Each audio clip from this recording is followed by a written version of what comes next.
الحمد للہ رب العالمین والصلاة والسلام علی الانبیاء والمرسلین اعوذ باللہ من الشیطان الرجیم بسم اللہ الرحمن الرحیم رب اشرح لی صدری ویسر لی امری واحلل عقدۃ من لسانی یفقہوا قولی واجعل لی وزیرا من اہلی۔ محترم سامعین کرام، السلام علیکم ورحمۃ اللہ وبرکاتہ۔ اللہ کی توفیق کے ساتھ قرآن پاک کا مطالعہ ہم شروع کر چکے ہیں۔ سورہ فاتحہ کی کل ہم نے 3 آیات جو کور کی تھیں۔ تو ایک بھائی کا میرے پرسنل میں کمنٹ آیا کہ قرآن پاک کا مطالعہ ہم نے شروع کر لیا ہے اور قرآن پاک جو ہے بسم اللہ الرحمن الرحیم سے شروع ہوتا ہے، لیکن بسم اللہ الرحمن الرحیم کی کوئی جو ہے وہ ڈیٹیل بیان نہیں ہوئی۔ تو میں بھائی کا بھی شکریہ ادا کرتا ہوں اور باقی تمام لوگوں سے بھی درخواست کرتا ہوں کہ وہ آڈیوز کو سنیں اور اس کے اندر جو انہیں کمی بیشی محسوس ہو وہ یا میرے پرسنل میں کانٹیکٹ کر کے مجھے کمنٹ کریں، یا جو آپ کے پاس یوٹیوب کا لنک آئے گا اس کے اندر جو کمنٹ باکس ہوتا ہے اس کے اندر جو اپنے کمنٹ وہ ضرور ڈالیں، تاکہ وہ میری بھی اصلاح کا ذریعہ بنے اور ہم سب کی اصلاح کا ذریعہ بنے۔ اللہ تعالیٰ ہماری محنت کو قبول فرمائے۔ اللہ کا نام لے کے ہم آغاز کرتے ہیں، تھوڑے سے بسم اللہ کے بارے میں بات کر لیتے ہیں۔ اعوذ باللہ من الشیطان الرجیم، بسم اللہ الرحمن الرحیم۔ یہاں پہ سب سے پہلے لفظ آتا ہے بسم اللہ کے اندر بے کا لفظ آتا ہے۔ بے کا لفظ جو ہے وہ ساتھ کے معنی میں استعمال ہوتا ہے۔ قرآن پاک میں جگہ جگہ ہم دیکھیں گے تو یہ لفظ واضح ہو جائے گا ہمارے سامنے۔ بے کا مطلب ہوتا ہے ساتھ۔ اس کے بعد لگ جاتا ہے اسم۔ بے اسم کو جو شارٹ کر کے بسم پڑھا جاتا ہے، بسم اللہ پڑھا جاتا ہے۔ تو بسم اللہ، اللہ کا نام، نام کا لفظ جو اسم ہے، اسم 2 قسم کے ہیں، یہ ہم دھیان رکھیں۔ قرآن پاک کے مطالعے کے اندر میں کئی جگہ ایسے لفظ ملیں گے جو کہ ہم وزن ہوں گے، ایک جیسے ہوں گے بولنے میں، لیکن وہ 2 لفظ بالکل الگ الگ ہوں گے۔ ایک لفظ ہے الف سین میم، اسم، جس کا مطلب ہوتا ہے نام، جو یہاں پہ لکھا ہے۔ ایک اور لفظ ہوتا ہے الف سے میم، وہ بھی اسم ہوتا ہے، اس کا معنی ہوتا ہے گناہ۔ تو یہ 2 بالکل الگ الگ لفظ ہیں۔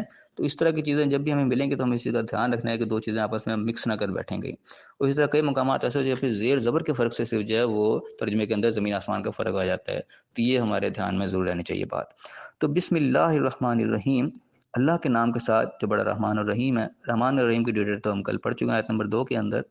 تو بسم اللہ جو ہم یہاں پہ پڑھتے ہیں، یہاں پہ لکھا ہوتا ہے شروع اللہ کے نام سے، حالانکہ شروع کا لفظ جو ہے وہ عربی الفاظ میں نہیں ہے، لیکن یہاں پہ اس لیے لکھ دیا جاتا ہے تاکہ ایک عام فہم آدمی جو ہے اس کے لیے ایک مفہوم واضح ہو جائے۔ خالی ہم بسم اللہ کہیں گے اللہ کے نام کے ساتھ تو بات واضح نہیں ہوگی عام آدمی کے لیے۔ اور شروع ہم کیوں لکھتے ہیں؟ کیونکہ ہر جو صورت ہمارے قرآن پاک کی شروع ہو رہی ہے سوائے سورۃ توبہ کے، اس کے شروع میں بسم اللہ لکھی ہوئی ہے۔ تو یہاں نشانی اس چیز کی ملتی ہے کہ ہم کوئی بھی کام شروع کرنے لگیں، وہ چاہے قرآن پڑھنا ہو یا قرآن کے علاوہ بھی ہم زندگی میں کوئی کام کر رہے ہوں، تو ہم اللہ کے نام کے ساتھ شروع کرنے ہیں۔ اور اس کی ایک اور نشانی ہمیں قرآن پاک کی 2 آیات سے بھی ملتی ہے، سورہ آل عمران سورۃ نمبر 3 آیت نمبر 191 اور سورہ النساء سورۃ نمبر 4 آیت نمبر 103۔ وہاں پہ تذکرہ آ رہا ہے کہ جو مومنین کی نشانی کی بتائی گئی ہے، وہ ہر وقت قیام و قعودا والا جنوب کے وہاں پہ الفاظ آتے ہیں، کھڑے بیٹھے اپنے کروٹوں پہ، گویا کہ ہر حال میں وہ اللہ کو یاد کرنے والے ہوتے ہیں، اللہ کا ذکر کرنے والے ہوتے ہیں۔ تو ذکر سے مراد صرف وہ ضربیں لگانا، اللہ اللہ کرنا نہیں ہوتا، بلکہ ذکر مطلب یاد دہانی، نصیحت اور یاد رکھنا، یہ اس کا اصل معنی مفہوم ہے۔ تو وہاں پہ بتایا جا رہا ہے کہ مسلمان وہ ہوتا ہے جو ہر وقت اللہ کو یاد ہے، کسی وقت بھی وہ اللہ کی یاد سے غافل نہ ہو۔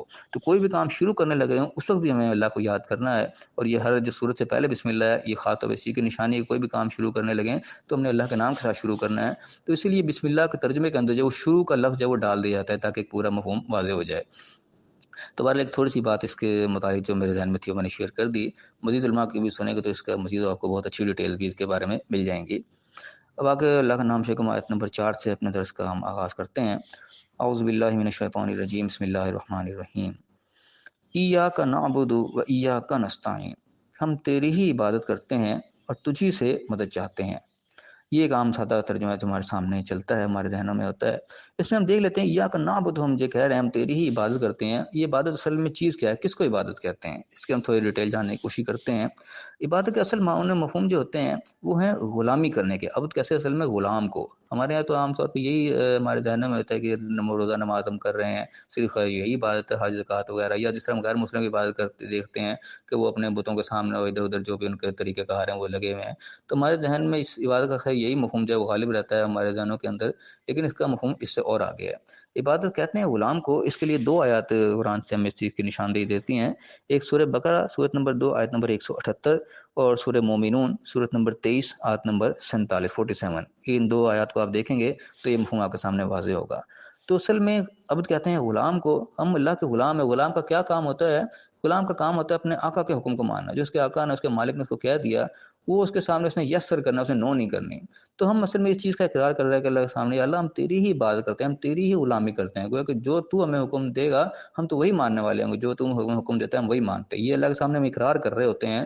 اب وہ اس پہ ہم عمل درآمد کرتے ہیں کہ نہیں یہ الگ بات ہے، لیکن اقرار ہم اللہ کے سامنے اس کا کرتے ہیں. اس کے بعد آگے وہ ایاک نستعین، ہم تجھی سے مدد چاہتے ہیں.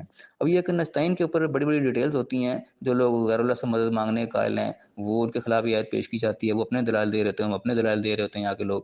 تو بہرحال وہاں جو مسئلہ آتا ہے وہ تھوڑا سا ہم اس کو بھی ڈسکس کر لیتے ہیں. وہ اس چیز کا دلائل دیتے ہیں کہ دیکھو ہم پولیس سے مدد لے رہے ہوتے ہیں، ڈاکٹر سے مدد لے رہے ہوتے ہیں، ایک دوسرے سے امی سے روٹی مانگ رہے ہوتے ہیں، تو یہ بھی تو ہم ایک دوسرے سے مدد لے رہے ہیں کہ یہ بھی شرک ہے.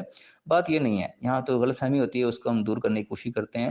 اس طریقے سے مدد مانگنے کو اصل میں شرک نہیں کہا جاتا. شرک وہاں جا کے آ جاتا ہے جہاں پہ مدد کے لیے ہم دعا کرنا شروع ہو جاتے ہیں. تو اصل جو ہے شرک وہ دعا کے اندر آ جاتا ہے، کیونکہ دعا کو عبادت کہا گیا ہے. جب ہم دعا کسی کی اور سے کرنے لگ جاتے ہیں نا، وہاں ہم شرک کا ارتکاب کر بیٹھتے ہیں. جب دعا کے لیے ہم نے یا علی مدد کہہ دیا یا رسول اللہ انظر حالنا کہہ دیا، یہ بات تھوڑی سی مدد سے آگے چلے گی. یہ بات چلے گی دعا کے اندر. دعا کے لیے قرآن پاک کے اور آیات ہیں جو ہمیں اس طرح توجہ دلاتی ہے کہ ہم نے دعا اللہ ہی سے کرنی ہے، کسی اور سے نہیں کرنی. خاص طور پہ ایک آیت کے اوپر میں توجہ دلا دوں، وہ سورہ یونس ہے، سورۃ نمبر 10 آیت نمبر 106. اس کے ہم کھول کے پڑھیں گے، وہاں چیز کی ہمیں نشانی نظر آئے گی کہ ہم نے اللہ کے سوا کسی سے دعا نہیں کرنی، کسی کو پکارنا نہیں ہے. تو مسئلہ صرف آ جاتا ہے دعا کے اندر. جب ہم دعا کے لیے کسی اور کو پکارنے لگ جاتے ہیں، وہ چیز بھی شرک کے ساتھ ٹچ کر جاتی ہے، وہ ہم نے نہیں کرنی. اس کے بعد آ گیا اہدنا الصراط المستقیم، کہ ہمیں سیدھا راستہ دکھا. سیدھا راستہ کیا مطلب؟ صراط کے لیے سبیل کا لفظ بھی آتا ہے قرآن کے اندر، سبیل کا معنی بھی راستہ ہوتا ہے، لیکن صراط ایک واضح کھلا راستہ، ہائی وے جس طرح موٹر وے ہوتی ہے، اس طرح ہم اللہ سے مدد دعا ہم اللہ سے کر رہے ہیں کہ ہمیں سیدھا راستہ دکھا. سیدھا راستہ کون سا ہے؟ صراط الذین انعمت علیہم، ان لوگوں کا راستہ جس پہ تو نے انعام کیا ہے. انعام یافتہ لوگوں کا ہم راستہ کر رہے ہیں، جو لوگ کامیاب ہوئے ہیں، جنہوں نے اللہ کے ساتھ انعام حاصل کیے ہیں، کامیاب ہوئے ہیں، ان لوگوں کا ہم راستہ اللہ کی طرف کر رہے ہیں. انعام یافتہ لوگ کون ہیں؟ وہ بھی اللہ تعالیٰ نے قرآن میں بتاتا ہے، سورۃ نساء سورۃ نمبر 4 آیت نمبر 69. وہ ہم دیکھیں گے تو وہاں پہ ہمیں ملیں گے. اس کے علاوہ بھی اور ہیں، لیکن فی الحال ہم چیزہ چیزہ جو ہے یا تو اس کو ہم نشاندہی کے طور پہ دیکھ لیں تاکہ ہم قرآن کو کھولیں، پڑھیں، دیکھیں کہ وہاں پہ کون لوگ ہیں جس میں اللہ تعالیٰ نے انعام کیا ہے. اس کے بعد ہم کہتے ہیں غیر المغضوب علیہم، مغضوب لوگ جن پر اللہ کا غضب ہوا ہے ان کا راستہ نہ دکھانا ہمیں ان کے علاوہ. مغضوب کون ہے؟ غضب کس کا ہوا ہے؟ وہ کے لیے ہم سورہ فتح دیکھیں گے، سورۃ نمبر 48 آیت نمبر 6. وہاں پہ تذکرہ ہوا ہے، خاص طور منافقین و مشرکین کا وہاں پہ تذکرہ ہوا ہے. اور بھی آیات ہیں لیکن ایک آیت فی الحال ہم یہاں پہ دیکھ لیتے ہیں. وہاں پہ منافقین کا خاص طور پہ تذکرہ ہے کہ وہ لوگ ہیں ان پہ اللہ کا غضب ہوا ہے. اور منافق کون ہوتا ہے؟ جس کے قول و فعل میں فرق ہوتا ہے. آپ صلی اللہ علیہ وسلم کے دور میں جو منافق تھے ان کا کیا طرز عمل تھا کہ وہ کہتے کچھ اور تھے، اوپر اوپر سے مسلمان تھے، لیکن اندر اس کا کچھ اور تھا، کرتے وہ کچھ اور تھے. یہ قرآن پاک میں اور بھی طریقے سے واضح کیا گیا ہے کہ اللہ نے اس چیز کو سخت ناپسند کیا ہے. اللہ نے کہا کہ تم ایسی بات کیوں کہتے جو تم کرتے نہیں ہو؟ جو اسے کہہ کچھ اور رہا کر کچھ اور رہا، اللہ کے سامنے سخت ناپسند چیز ہے. اور یہی منافقت ہوتی ہے کہ انسان کا باہر کچھ اور ہے اندر کچھ اور ہے. اور ہم اپنے گھر والوں کو جہاں کے دیکھ لیں، ہم کس قدر یعنی کہ اپنے دنیا کے والے معاملات ہم دیکھ لیں، ہم کیا کچھ کہہ رہے ہوتے ہیں، ہم کیا کچھ کر رہے ہوتے ہیں. اگر ہمارے بھی طرز عمل بھی اسی قسم کا ہے کہ کہہ کچھ اور رہے ہیں کر کچھ اور رہے ہیں، تو ہم بھی کسی نہ کسی درجے کے اندر منافقین کے زمرے میں چلے جاتے ہیں. کہ ہم مغضوب علیہ لوگوں کے راستے پہ چل رہے ہیں، ہم وہ انعمت علیہم والے راستوں پہ نہیں ہیں. اس کے آگے بولا ضالین، وہ لوگ جو کہ گمراہ ہو گئے، جو بھٹکتے پھر رہے ہیں، جو کہ منافق تو نہیں لیکن ان کو راستہ ہی نہیں مل رہا. ضالین کی بھی مختلف آیات ہیں. ایک آیت ہم صرف دیکھ لیتے ہیں، سورہ آل عمران سورۃ نمبر 3 سورۃ نمبر 3 آیت نمبر 90. اس کے اندر میں دیکھیں گے تو ضالین کا بھی تذکرہ نے فرمایا کون لوگ ہیں جو گمراہ ہو گئے. تو ایسے لوگ جو بھٹکتے پھر رہے ہیں، جن کو منزل کا نہیں پتا کہ ہم نے جانا کہاں ہے، ایسے لوگوں میں ہمارا شمار نہ کر لینا. ہماری منزل ہمارے سامنے واضح ہونا چاہیے، ہمیں پتہ ہو ہم کس راستے پہ جا رہے ہیں، کیا ہماری منزل ہے. تو یہ ایک مختصر دعا ہے جو اللہ کے سامنے کرتے ہیں. پہلے ہم اللہ کی تعریف کرتے ہیں، جو نماز کے لیے کچھ ضروری حصہ رکھا گیا ہے. تو اللہ کے سامنے ہم دعا کرتے ہیں، اس کی جو ہے پہلے تعریف بیان کرتے ہیں، پھر اپنی عاجزی کا اظہار کرتے ہیں کہ ہم تیری عبادت کرتے ہیں، تجھی سے مدد چاہتے ہیں. پھر ہم اللہ سے دعا کرتے ہیں کہ ہمیں سیدھا راستہ دکھا، اور راستہ کن لوگوں کا؟ جن پہ اللہ نے انعام کیا، ان لوگوں کا نہیں جن پہ اللہ غضبناک ہو گیا، اور جو کہ گمراہ بھٹکتے رہے گا، جن کو ان کی منزل کا ہی نہیں پتہ لگا، انہوں نے جانا کہاں تھا، ایسے بھٹکتے بھٹکتے دنیا سے چلے گئے. ایسے راستوں پہ ہمیں نہ چلانا. تو یہ اللہ سے ایک دعا ہے، تعریف ہے. سورہ فاتحہ ہماری یہاں پہ مکمل ہوتی ہے. تو فی الحال وقت شارٹ کر رکھنے کی وجہ سے کہ بہت زیادہ لمبی آڑتیوں لوگوں کے لیے وہ کوئی تکلیف کا باعث نہ بن جائے، ہم آڈیو کو یہیں پہ مختصر کر کے فی الحال اپنے درس کو یہاں مکمل کرتے ہیں. اس میں جو مین پوائنٹس ہیں ان کے فکر نگاہ ہم ڈالیں گے، ہم نے کیا آج کے سبق میں حاصل کیا. سب سے پہلے ہم نے جو اقرار کیا اللہ سے کہ ہم اسی کی غلامی کرتے ہیں، تو ہم اللہ کے سامنے علاوہ کسی کی غلامی نہ کریں. کوئی ایسی ہستی ہمارے سامنے ہو جس کا ہم حکم اللہ کے مقابلے میں مان لیں، جس کا بھی حکم مانیں گے وہ اللہ کے حکم کے انڈر رہ کے ہم مانیں گے. کسی کے ماننے میں اگر اللہ کی نافرمانی لازم آ گئی تو ہم اس کو چھوڑ دیں گے. اور مدد بھی جو ہے وہ اللہ ہی سے، ہم سے حقیقی مدد، حقیقی تعاون ہم نے اللہ ہی سے جانا ہے. چاہے ہم کسی سے مدد مانگ رہے ہیں، ہم کسی امی سے روٹی بھی مانگ رہے ہیں، کسی سے ہم پانی بھی مانگ رہے ہیں، تو ہمارا حقیقت یہ ہے کہ ہمارے نصیب اگر نہیں ہے تو ہم یہ بھی، ہم سے پانی ہمارے منہ تک بھی نہیں آ سکے گا، ہمارے پہلے ہاتھ سے گر جائے گا، یا پہلے کوئی ہارٹ اٹیک ہو جائے گا، وہ بھی نہیں ملے گا اللہ کی مدد اگر پیچھے نہ رہی. تو حقیقی تصور جو اللہ کی مدد کا، وہ ہمارے ذہن میں وقت رہنا چاہیے کہ اصل میں ہمیں اسی کی مدد درکار ہے، اس کی مدد کے بغیر، اس کی تعاون کے بغیر ہم کچھ بھی نہیں کر سکتے. اور پھر اللہ سے دعا ہے صراط مستقیم کی. صراط راستہ ان لوگوں کا ہے جن پہ اللہ نے انعام کیا ہے. اس کی ڈیٹیل کے لیے ہم جو ہے وہ آیت دیکھیں گے، اس میں مزید پتہ چلے گی. اور پھر مغضوب علیہم جن پہ اللہ کا غضب ہوا، وہ منافقین یا وہ اور آیا جس میں غضب کا تذکرہ ہوا ہے، وہ انشاءاللہ جیسے جیسے آگے پڑھیں گے واضح ہوتی چلی جائیں گی. ایسے لوگوں کا راستہ ہمیں اللہ محفوظ رکھے. تو اس دعا کے ساتھ آج کے درس کا ہم فی الحال اختتام کرتے ہیں. اللہ دعا ہے جو حق بات ہے وہ ہمارے سامنے واضح ہو، اس کے مطابق اپنی زندگی کو ہم گزاریں، عمل درآمد کریں، اور غلط راستے سے اللہ تعالیٰ محفوظ فرمائے. اس کے اوپر کسی نے کوئی سوال کرنا ہو وہ ضرور کمنٹ باکس کے اندر کرے یا میرے پرسنل میں رابطہ کرے. اللہ تعالیٰ ہم سب کو صراط مستقیم پہ چلائے اور دنیا آخرت دونوں جگہ کامیاب فرمائے. آمین. وآخر دعوانا الحمدللہ رب العالمین.